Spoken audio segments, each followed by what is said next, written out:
Hello po mga kapraps, pupuntahan po natin ngayon ang isang property na for sale na matatagpuan natin dito sa bayan ng Fami, Laguna. So ito po ay isang farmland na mayroon ng nakatayong bahay. Bali, itong right of way na to mga kapraps ay kasama na po sa title. Ito yung kagandahan nito. So ito yung barangay road. At ito po yung right of way papasok doon sa property na i-offer ko sa inyo. So actually kasama na po ito sa title ng property mga kapraps. Okay, tara na. So malawak po ito, nasa 4 meters ang lapad nito. Pasok na pasok po dito ang inyong sasakyan. At ito na po ang property mga kapraps. Itong bakod na to, paakyat, kasama na po yan sa property mga kapraps. Yan, itong bakod na to, yan ang pong boundary ng property. Bali, ang kabuuang sukat nito ay more or less 7,000 square meters at napakaraming tanim sa loob. Meron itong maliit na pavilion mga kapraps. At ito, pwede nyo pong ipasok ang inyong sasakyan sa loob ng property. Dito pa lang, ang dami ng mga tanim dito mga kapraps. Oh. Yan. So ang lupa mga kapraps ay medyo pa-slope siya. Pero ito ay develop na. May konting pa-slope, banayad lang po ang slope nito. So kagaya niyan mga kapraps, pwede nyo ipasok ang inyong sasakyan dito. Tara. Tayo po yung mag-iikot.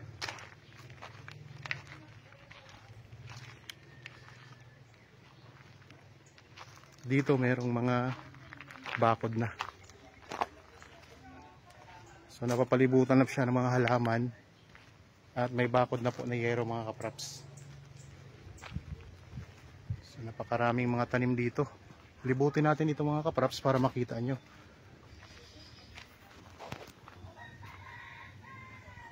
May mga gandang halaman. Yan, may puno ng rambutan. Daming iba't ibang halaman mga kapraps na magaganda. Ito may guyabano, may bunga lang ang guyabano.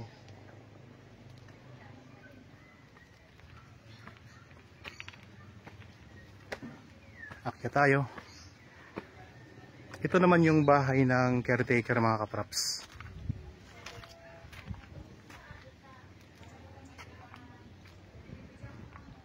Samahan nyo po ako sa pag-iikot para makita nyo. Pupunta pa tayo doon sa taas.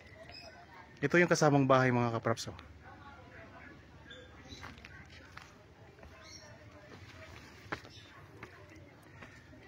Ganda. Tapos dito, pwede kayong tumambay dito. Yan, may space dito na napakaganda mga kapraps. Puno na siya ng tanim na carabao grass. Tapos mayroon na kayong mga lamesa dito mga kapraps at mga upuan. Mayroon na itong linya ng kuryente at tubig. Ang internet dito ay malakas din po ang signal kaya walang problema sa internet. Nagaganda ang halaman mga kapraps dito. May pine tree. Talagang alagang-alaga na ito mga kapraps na property. May mga tanim din na bayabas. Kita nyo naman mga kapraps, napakaganda niya. Ito yung sinasabi ko kanina na maliit na pavilion. Yan, kung may party-party dito mga kapraps, pwede kayo ditong pumwesto. At ayun ang bahay oh. Ganda mga kapraps ano. So kung interested kayo sa property na ito, pwede nyo kaming kontakin sa mga contact details na nandyan po sa inyong mga description box nitong video na ito mga kapraps. Ang iba pang mga detalye mababasa nyo rin po dyan sa description box. So ayan, tiles na po ang sahig nito at napakaaliwalas ng lugar mga kapraps. Talagang nakaka-relax dito. So mayroon ka pang iba't ibang uri ng halaman.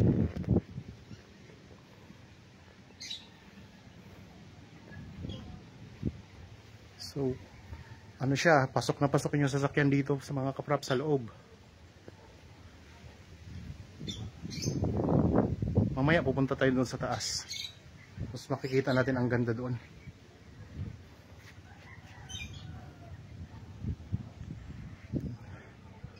Mayroong tanim na berry mga kaprops. Oh. Ito. Yan. Berry po yan.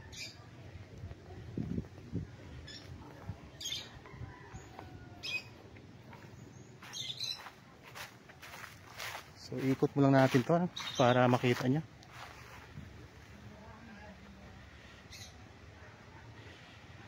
So ganda ng spot dito. Tapos dito tayo, tingnan natin yung gilid ng bahay. Yan, may magandang halaman dito mga kapraps. Ayan o. Ang ganda ng bahay, bagong gawa pa lamang po. So dito mo tayo sa taas.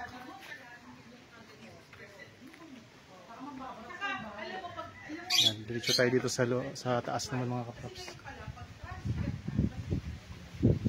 May mga kalamansi, mga bayabas. Ito, ang gandang halaman ito.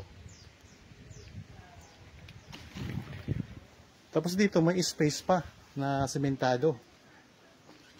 Ayan. Tapos may puno ng mangga.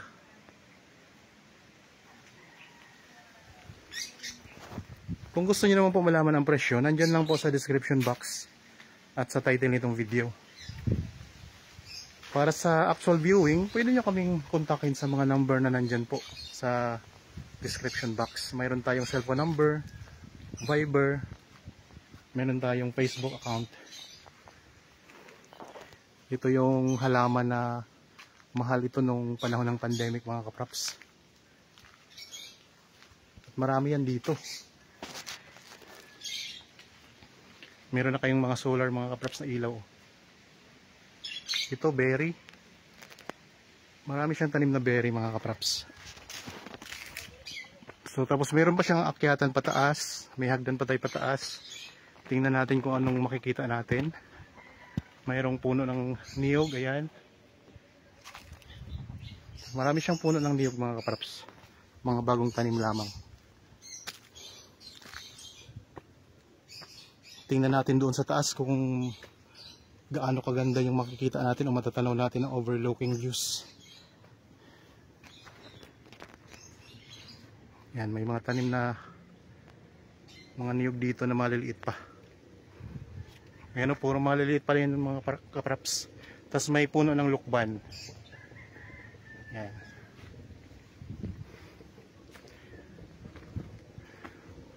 Akit lang tayo. So habang kayo po ay nagpapahinga dyan, panoorin nyo itong aking pinapakita sa inyong property. Dito po ito sa Fami Laguna.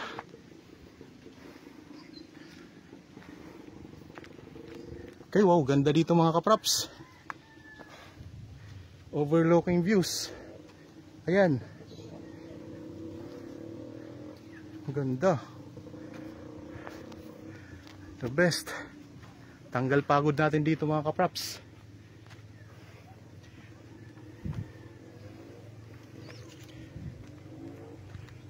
Kung gusto nyo magtayo pa dito ng rest house, pwede dito.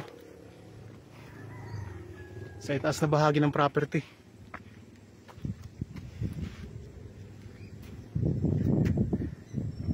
Yan, galing tayo doon sa baba kanina. Saka ang ganda na ng hagdanan mga kapraps. Di mo na kailangang i-develop yan kasi develop na siya.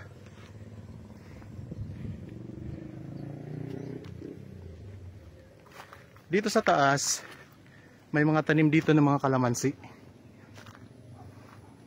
At malinis din ang lupa dito. Medyo patagbo siya dito mga kapraps.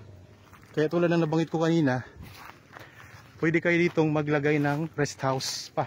Kung gusto nyo maglagay pa ng bahay dito. Pero may bahay na po ito nasakop. Nakita nyo naman kanina. Nahinga lang ako.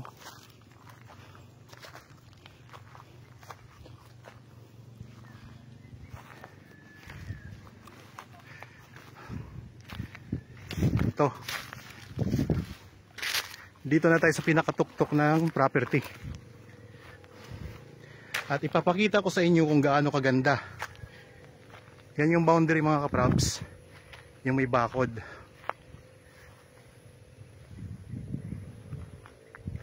Tapos ito yung views. Talagang ang ganda mga kaprops oh. Yan. Grabe ang ganda. Develop na yung lupa mga kaprops.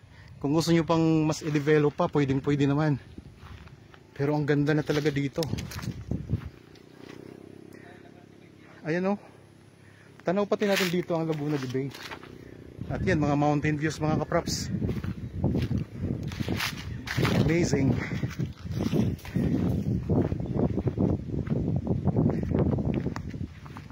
Ayun. Ang ganda. Yan, Laguna de Bay. Tapos mga bundok na nagagandahan.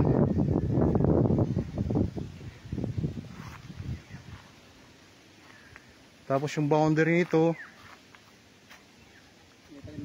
Yan, may mga tanim na mahogany mga kaprops ang boundary. Ano, ikot ko lang uli ha para makita nyo kung gaano kaganda to.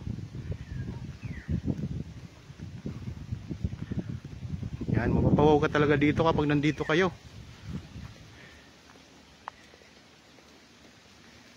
Grabe ang ganda. So kung gusto nyo makita to ng personal, yan, magpa-schedule kayo sa amin ng viewing mga kaprops.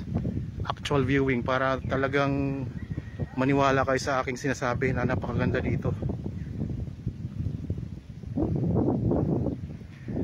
So ang kalsada, yung dadaanan papasok dito ay kasama na po sa title ng property.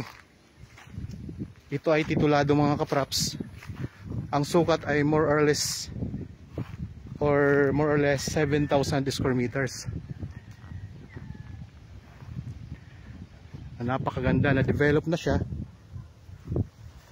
At ito yung mga magtatanaw natin dito sa taas.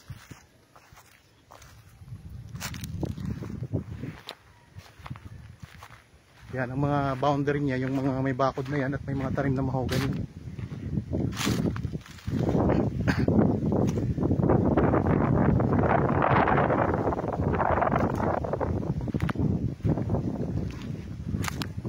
Tanaw pa natin dito yung kalsada mga kaprops, yung highway mismo. Tanaw natin dito mula dito sa property. So, medyo malayo nga lang po. Ang distansya pala nito sa National Highway ay nasa 17 to 18 minutes drive o travel time. So malapit na din po yan. Tapos matatanaw pa natin ditong ilog. Yan, may matatanaw tayong ilog mga kaprops oh.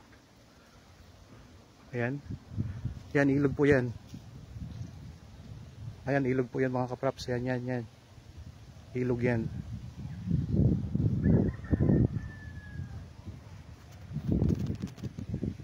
Ito yung pinaka-highlight ng property. Yung view dito.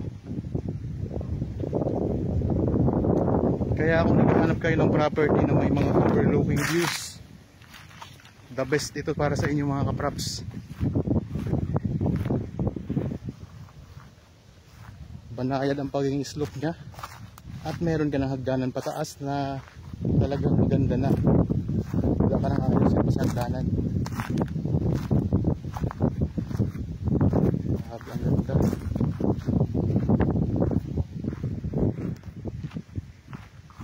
Lalo nyo pag nakita nyo ito ng personal mga kaprops.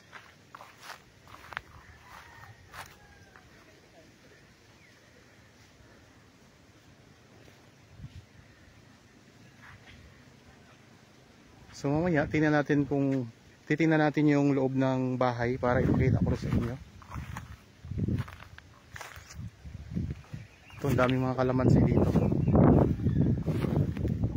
Okay, sana po ay nagustuhan nyo itong property na in-offer ko sa inyo ngayon.